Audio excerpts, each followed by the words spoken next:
ধর্মীয় ভাবগাম্ভীর্যে সারা দেশে পবিত্র শবে বরাত পালিত, নফল নামাজের পাশাপাশি রাতভর নানা ইবাদত বন্দেগী মুসলিম নরনারীদের। ব্রুনেইয়ের সুলতানের সঙ্গে প্রধানমন্ত্রীর বৈঠক, কয়েকটি সমঝোতা স্মারক সই।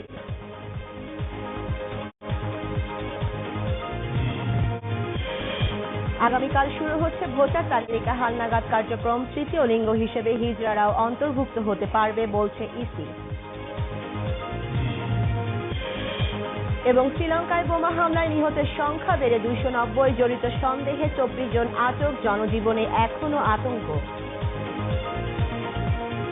ধর্মীয় ভাবগাম্ভীর্যে সারা দেশে পালিত হলো পবিত্র শবে বরাত। মহান আল্লাহর রহমত ও নৈকট্য লাভের আশায় নফল নামাজ আদায়, কোরআন তেলাওয়াত, জিকির ও মিলাদ মাহফিল সহ নানা ইবাদত বন্দেগীতে রাত পার করেছেন মুসলমানেরা। দেশ ও মুসলিম উম্মাহর সমৃদ্ধ কামনায় হয়েছে বিশেষ মোনাজাত। আরো জানাচ্ছেন বিপ্রজিৎ বাপ্পা। লাইলাতুল বরাত বা শবে বরাত মুসলিম সম্প্রদায় যাকে জানে সৌভাগ্যের রজনী নামে। অতীতের পাপ মুক্তি ও ভবিষ্যতের সৌভাগ্যের আশায় রাতভর ইবাদত বন্দেগীতে মশগুল থাকেন মুসলিম নরনারীরা।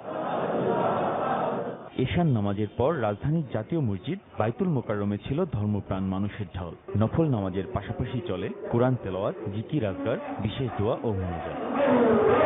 ইসলাম ধর্ম মতে পবিত্র এ রাতে আল্লাহ বান্দাদের জন্য তার অশেষ রহমতের দরজা খুলে দেন। সেই সঙ্গে আগামী 1 বছরের জন্য মানুষের ভাগ্য নির্ধারণ করেন। সারা রাত ইবাদত করব, আল্লাহর কাছে সারা বিশ্ববাসী মুসলিমের জন্য সবার জন্য দোয়া করব, নিজের জন্য দোয়া করব এবং দেশের জন্য সবার মঙ্গল হয় যেন এজন্য আমরা দোয়া করব। মসজিদে মসজিদে ইবাদত বন্দেগীর পর মুমিন মুসলমানরা দুহাত তুলে ধরেন আল্লাহ পাকের দরবারে।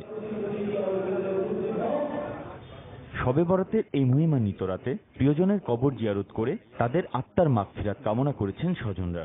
কাছের একটা বন্ধু ছিল জুয়েল, এই রাতে ওর সাথে দেখা হতো, হয় কবর জিয়ারত করা, নামাজ পড়া, একসাথে আড্ডা দেয়া, এগুলোই থাকতো।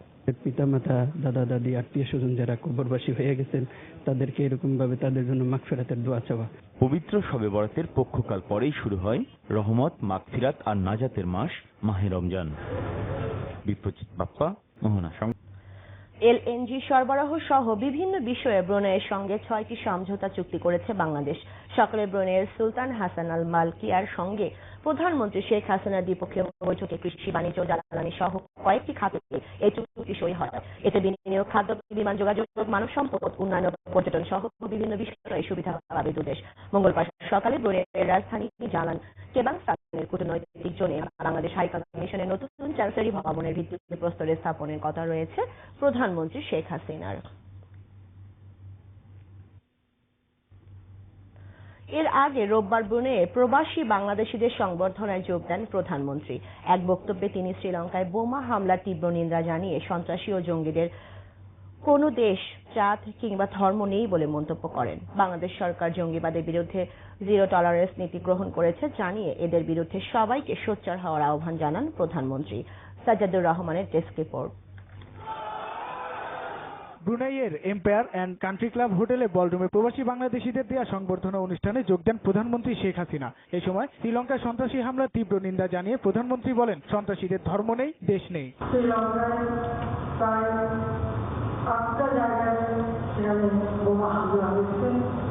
অনেক মানুষের মারা গেছে, অনেক আহত, 500 মানুষ আহত।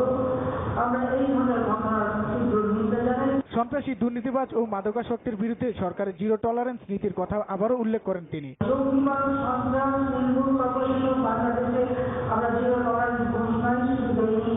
আমাদের সমস্ত গোয়েন্দা সংস্থাকে আমরা সবসময় সতর্ক রেখেছি এবং এই ধরনের কোনো চিহ্ন কোথাও এলে পরে আমরা সতর্কতার ব্যবস্থা নিচ্ছি যে বাংলাদেশের মাটিতে কোন রকম সন্ত্রাস, জঙ্গিবাদ, দুর্নীতিবাদ, মাদকাসক্ত এর কোনো স্থান হবে না।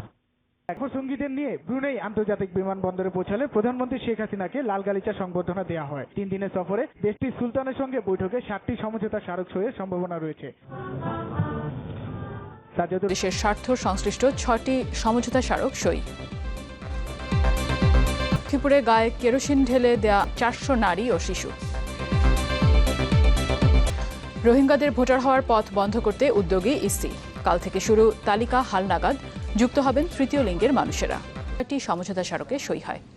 এছাড়া দুই দেশের অফিসিয়াল পাসপোর্টধারীদের বিনা ভিসায় ভ্রমণের বিষয়ে একটি নোট বিনিময় হয়।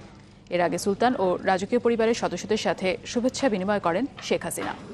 আজ বিকেলে এম্পায়ার হোটেল অ্যান্ড কান্ট্রি ক্লাবে Brunei national chamber of commerce and ইন্ডাস্ট্রিজের আয়োজনে দুদেশের ব্যবসায়ীদের বৈঠকে যোগ দেবেন প্রধানমন্ত্রী। এদিন দেশটির জামে আসর মসজিদ পরিদর্শন এবং সেখানে আসরের নামাজ আদায় করবেন শেখ হাসিনা। রাতে সুলতানের আমন্ত্রণে তার বাসভবনে নৈশভোজে অংশ নেবেন তিনি। 3 দিনের রাষ্ট্রীয় সফর শেষে আগামীকাল রাতে দেশে ফিরবেন প্রধানমন্ত্রী।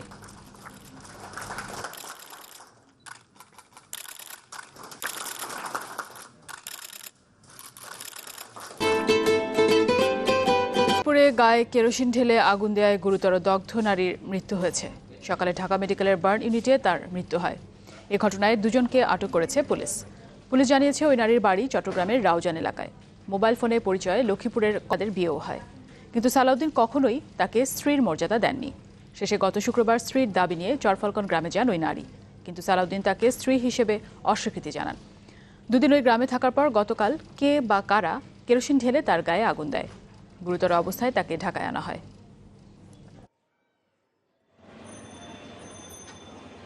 সকালবেলাও আমরা ফলো আপ দিই, দেখার পরে দেখা যায় যে তার স্যাচুরেশন অনেক কম ছিল এবং সম্ভবত বলা যায় যে আসলে ইনহেলেশন ইনজুরি ছিল তার। তো কিছুক্ষণ আগে রোগীটা আসলে এক্সপায়ার করে। আমাদের পুলিশ ঘটনাস্থল থেকে ঢাকা মেডিকেলে নিয়ে আসলে তাকে মেডিকেলে ভর্তি করা হয়। ভর্তি করার পরে সে চিকিৎসার দিন 11টা সাড়ে 11টার দিকে সে মৃত্যুবরণ করে। ফেনীর মাদ্রাসা ছাত্রী নুসরাত হত্যার প্রতিবাদ ও জড়িতদের দৃষ্টান্তমূলক শাস্তির দাবিতে আজও দেশের বিভিন্ন স্থানে মানববন্ধন হয়েছে। সকালে নাটোর প্রেস ক্লাবের সামনে জেলা পূজা উদযাপন পরিষদের আয়োজনে মানববন্ধন হয়।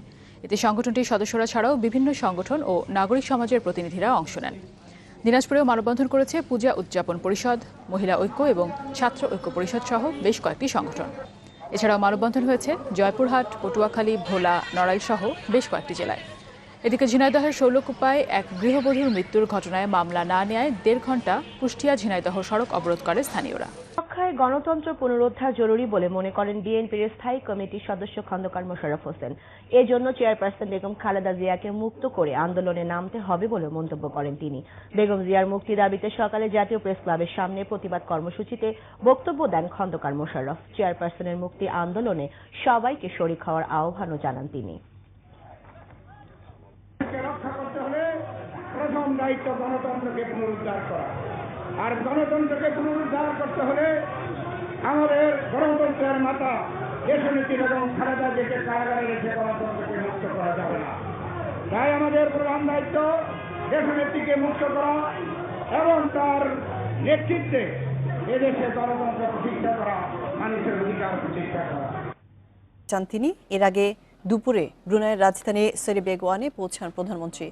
যুবরাজ হাজি আল মুহতাদি বিল্লাহ বিমানবন্দরে তাকে স্বাগত জানিয়েছেন।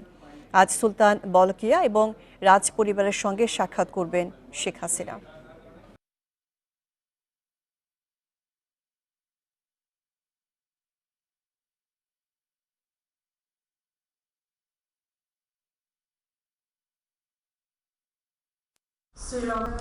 প্রায় 8টা জায়গায় সেখানে বোমা হামলা হয়েছে, অনেক মানুষ মারা গেছে, অনেক আহত, 500-এর উপর মানুষ আহত। আমরা এই ধরনের ঘটনার তীব্র নিন্দা জানাই, ঘৃণা জানাই। কাজে জঙ্গিবাদ, সন্ত্রাস নির্মূল করার জন্য বাংলাদেশে আমরা জিরো টলারেন্স ঘোষণাই শুধু দেয়নি, আমাদের সমস্ত গোয়েন্দা সংস্থাকে আমরা সবসময় সতর্ক রেখেছি এবং এই ধরনের কোনো চিহ্ন কোথাও এলে পরে আমরা সচেতনতার ব্যবস্থা নিচ্ছি। শ্রীলঙ্কায় বোমা হামলার তীব্র নিন্দা জানিয়েছেন বিশ্ব ধর্মীয় নেতারা। হতাহতদের স্বজনদের গভীর সমবেদনা জানিয়েছেন ক্যাথলিক খ্রিস্টান শীর্ষ ধর্মগুরু পোপ ফ্রান্সিস। ভয়াবহ এ হামলায় জড়িতদের চিহ্নিত করতে শ্রীলঙ্কাকে সব ধরনের সহযোগিতার আশ্বাস দিয়েছেন মার্কিন প্রেসিডেন্ট ডোনাল্ড ট্রাম্প। হামলায় নিহতদের স্মরণে ফ্রান্সের আইফেল টাওয়ারের সব আলো আজ স্থানীয় সময় মধ্যরাতে নিভিয়ে দেয়া হবে। শ্রীলঙ্কায় ভয়াবহ বোমা হামলায় শোক ও নিন্দা জানাচ্ছেন বিশ্ব নেতারা। সন্ত্রাসী হামলায় জড়িতদের বিচারের দাবি। গির্জায় হামলা হয়েছে, খ্রিস্টানদের হত্যা করা হয়েছে, নিজেদের ঘরবাড়ি থেকে লোকজন পালিয়ে যেতে বাধ্য হচ্ছে। ধর্ম বর্ণ নির্বিশেষে আমাদের প্রত্যেকের অধিকারের জন্য দাঁড়াতে হবে। শ্রীলঙ্কায় যে ভয়াবহ ঘটনা ঘটেছে দেশটির মানবতার উপর হামলা, এটি শ্রীলঙ্কার জন্য খুবই দুঃখ ভারাক্রান্ত একটি দিন। নিহতদের মধ্যে কোনো অস্ট্রেলীয় নাগরিক আছে কিনা তা আমরা জানার চেষ্টা করছি। তবে এই মুহূর্তে যারা শ্রীলঙ্কা ভ্রমণে যাবেন তাদের সতর্কতা অবলম্বনের আহ্বান জানাচ্ছি। নিহতদের মধ্যে জাপানি নাগরিকও আছেন। আমি নিহতদের সকলের পরিবারকে গভীর সমবেদনা জানাই। জাপান কখনোই সন্ত্রাসবাদকে সমর্থন দেবে না। আমরা শ্রীলঙ্কা ও আন্তর্জাতিক বিশ্বে সন্ত্রাস দমনে সর্বাত্মক সহায়তা দেব। 3টি গির্জা ও 3টি হোটেলে ভয়াবহ হামলায় হতাহতদের পরিবারের প্রতি সমবেদনা জানিয়ে টুইট করেছেন মার্কিন প্রেসিডেন্ট ডোনাল্ড ট্রাম্প ও সাবেক প্রেসিডেন্ট বারাক ওবামা। 1 মাস আগেই ক্রাইস্টচার্চের মসজিদে হামলার পর শ্রীলঙ্কায় চরমপন্থীদের এই হামলার তীব্র নিন্দা জানিয়ে বিবৃতি দিয়েছেন নিউজিল্যান্ডের প্রধানমন্ত্রী জেসিন্ডা আর্ডার্ন।